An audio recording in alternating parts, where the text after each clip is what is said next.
اکثر ایسا ہوتا ہے کہ دنیا کے سب سے بڑے راز ہماری نظروں کے بالکل سامنے معمولی سے دکھنے والے پودوں میں چھپے ہوتے ہیں۔ چلیے آج ایک ایسی ہی کہانی کی پڑتال کرتے ہیں۔ تو چلیے اس کہانی کی گہرائی میں اترتے ہیں اور ملتے ہیں اس کہانی کے ہیرو سے، جو ہمالیہ کی پہاڑیوں میں اگنے والی ایک چھوٹی سی جڑی بوٹی ہے۔ تصور کیجئے ہمالیہ کے ان بلند و بالا دشوار گزار پہاڑوں کا۔ یہی وہ جگہ ہے جہاں ہمارا یہ پودا پایا جاتا ہے۔ مقامی لوگ اسے پشبندہ کہتے ہیں۔ سائنس کی زبان میں اسے مائکرومیریا بائیفلورا کہتے ہیں، اور ہاں، یہ منٹ فیملی یعنی پودینے کے خاندان کا ہی ایک رکن ہے۔ لیکن اصل سوال یہ ہے کہ لوگ اسے استعمال کیسے کرتے ہیں؟ تو سنیے، یہ صرف کوئی دوا نہیں ہے، اس کی جڑیں وہاں کی ثقافت اور کھانوں میں بہت گہری ہیں۔ ہربل چائے میں، چٹنیوں میں، رائتے میں، اور تو اور نمکین سنیکس میں بھی۔ چلے اس کو اور بہتر طریقے سے سمجھتے ہیں۔ مثال کے طور پر پوشن بندہ کے پکوڑے۔ اس کے پتوں اور پھولوں کو بیسن، آلو، پیاز اور مسالوں کے ساتھ ملا کر پیسٹ بنایا جاتا ہے۔ پھر اس کی چھوٹی چھوٹی بالز بنا کر سرسوں کے تیل میں گولڈن براؤن ہونے تک فرائی کرتے ہیں، اور بس چٹنی کے ساتھ گرما گرم پیش کیا جاتا ہے۔ اس سے اندازہ ہوتا ہے کہ یہ روزمرہ کی زندگی کا کتنا اہم حصہ ہے۔ یہ صرف ایک جڑی بوٹی نہیں، یہ ایک ذائقہ ہے۔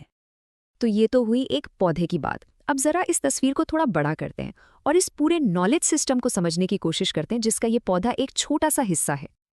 اور یہ اعداد و شمار دیکھیں، 80%، پاکستان کی 80% آبادی، اور ہمالین ریجن میں بھی لگ بھگ اتنے ہی لوگ روایتی ادویات پر انحصار کرتے ہیں۔ کیوں؟ کیونکہ یہ آسانی سے مل جاتی ہیں، سستی ہوتی ہیں، اور لوگوں کو ان پر اعتماد ہے۔ تو یہ کوئی چھوٹی موٹی بات نہیں، یہ لاکھوں لوگوں کی زندگی کی حقیقت ہے۔ تو سوال یہ ہے کہ سائنسدان اس قدیم علم کو آخر پرکھتے کیسے ہیں؟ اس فیلڈ کا ایک خاص نام ہے ایتھنو باٹنی۔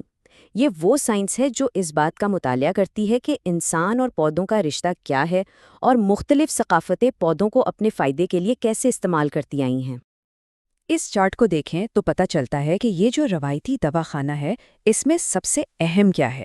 50%، یعنی آدھے سے زیادہ تو جڑی بوٹیاں ہیں، جبکہ جھاڑیاں اور درخت 25% ہیں۔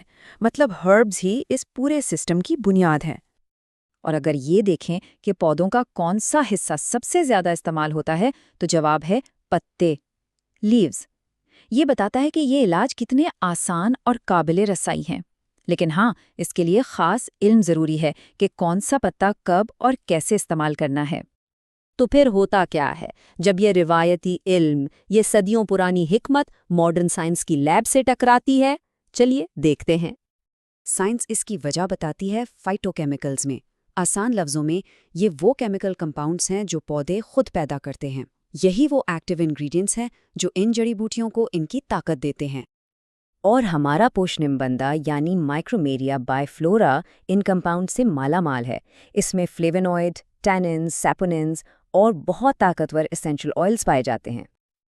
یہ ٹیبل دیکھیں، یہاں سائنس سیدھے سیدھے روایتی علم کی تصدیق کر رہی ہے۔ سائنٹیفک سٹڈیز نے اس پودے کے اسینشل آئل میں لینولول، تھائمول اور ای کیریوفائلین جیسے خاص کمپاؤنڈز ڈھونڈ نکالے ہیں، اور یہ بھی ثابت کیا ہے کہ ان میں جراثیم، فنگس اور سوزش سے لڑنے کی صلاحیت ہے۔ تو اب جوڑنے کی کوشش کرتے ہیں ان سائنٹیفک فائنڈنگز کو ان روایتی استعمالات سے جن کی بات ہم شروع میں کر رہے تھے۔ یہ بہت دلچسپ ہے۔ ایک روایتی استعمال جسے منندر نے 2002 میں ڈاکیومنٹ کیا، کہتا ہے دانت کے درد کے علاج کے لیے اس کی جڑ کا پیسٹ جبڑوں کے درمیان دبایا جاتا ہے۔ اور اب سائنس کیا کہتی ہے؟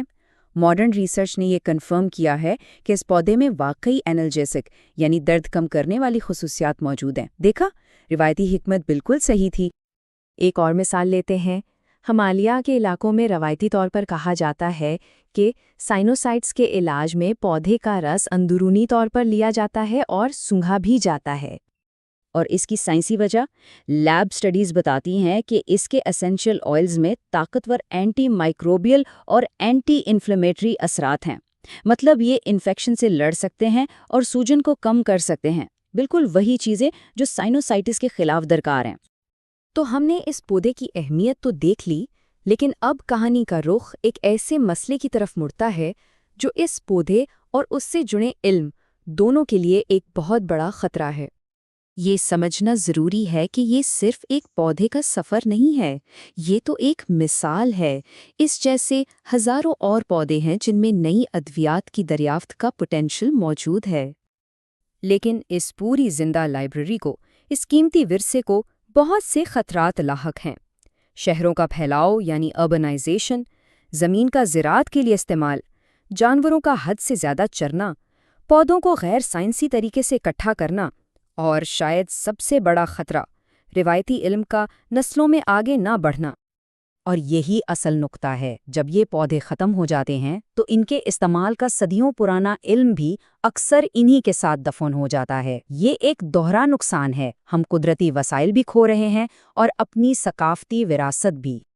تو آخر میں یہ ایک سوال چھوڑ جاتا ہے، ہم اس قدیم دواخانے کو اس کے رازوں کے ہمیشہ کے لیے گم ہو جانے سے پہلے کیسے بچا سکتے ہیں؟ یہ ایک ایسا سوال ہے جس پر ہم سب کو مل کر سوچنا ہوگا۔